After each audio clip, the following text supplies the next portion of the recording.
पुढे बातमी अधिवेशनातून विधिमंडळ अधिवेशनाचा आज आता दुसरा दिवस आहे। विरोधकांची सरकारला घेरण्याची रणनीती आहे। कर्जमाफीसह विविध मुद्द्यांवरून अधिवेशन चांगलंच गाजणार आहे। पक्ष फोडाफोडीवरून सुद्धा रणकंदन होण्याची शक्यता आहे। तर विधिमंडळ पावसाळी अधिवेशनाचा आजचा दुसरा दिवस आहे। आजचा दिवस हा शेतकरी कर्जमाफी पक्ष फोडाफोडीसह विविध मुद्द्यांवरून गाजण्याची शक्यता आहे। विरोधकांनी सरकारला घेरण्याची तयारी केली आहे। सत्ताधाऱ्यांकडूनही विरोधकांचे मुद्दे फोल ठरवण्यासाठी प्रयत्न केले जातील।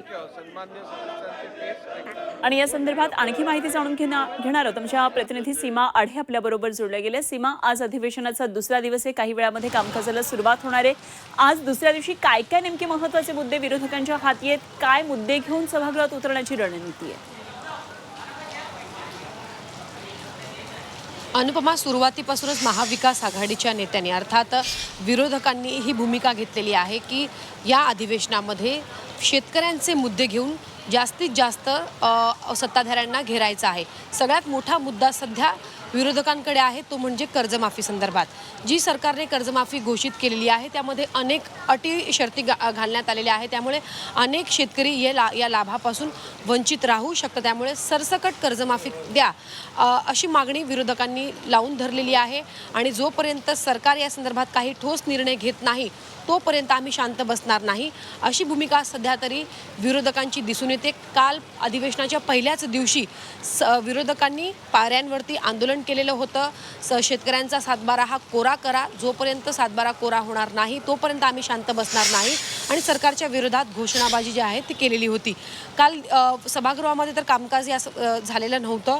आज मात्र सुरळीत कामकाजाला आजपासून सुरुवात होणार आहे। त्यामुळे कर्जमाफीचा एक मोठा मुद्दा विरोधक हे मांडतील आणि या विषयावर सरकारला घेण्याचा प्रयत्न करतील।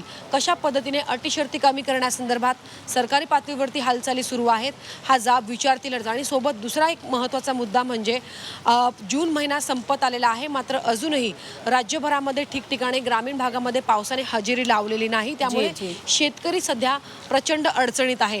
भास्कर जाधव यांनी सुरुवातीला सांगितलेलं होतं की सरकारने आता दुष्काळ जाहीर करायला पाहिजे आणि या अधिवेशनामध्ये दुष्काळ जाहीर करण्यासंदर्भात आम्ही मागणी करणार आहोत आणि हाच मुद्दा आम्ही सभागृहामध्ये मांडणार आहोत। आम्ही आमची आक्रमक भूमिका घेणार आहोत। त्यामुळे हा सुद्धा एक मुद्दा जो आहे तो विरोधक मांडू शकतात।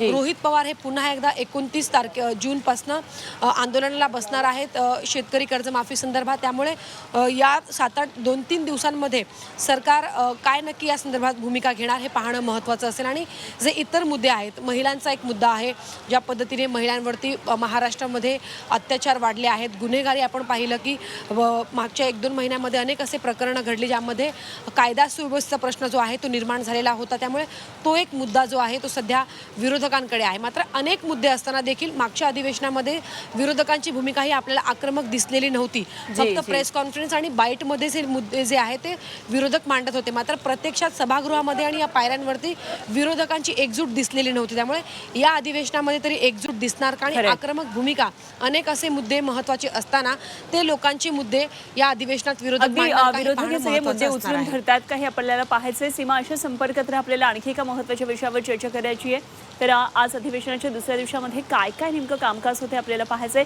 इकडे दांडी बहादर मंत्र्यांना मुख्यमंत्री फडणवीस यांनी चांगलीच तंबी दिली आहे। अर्थसंकल्पीय अधिवेशनामध्ये मंत्री सभागृहामध्ये उपस्थित नसल्यामुळे दोन्ही सभागृहांचं जवळपास 4 तास कामकाज हे वाया गेल्याच्या पार्श्वभूमीवर मंत्र्यांनी सभागृहामध्ये उपस्थित राहिलं पाहिजे आणि त्यांची गैरहजेरीही खपवून घेतली जाणार नाही असा गर्भित इशारा मुख्यमंत्री देवेंद्र फडणवीस यांनी सर्व मंत्र्यांना दिलाय।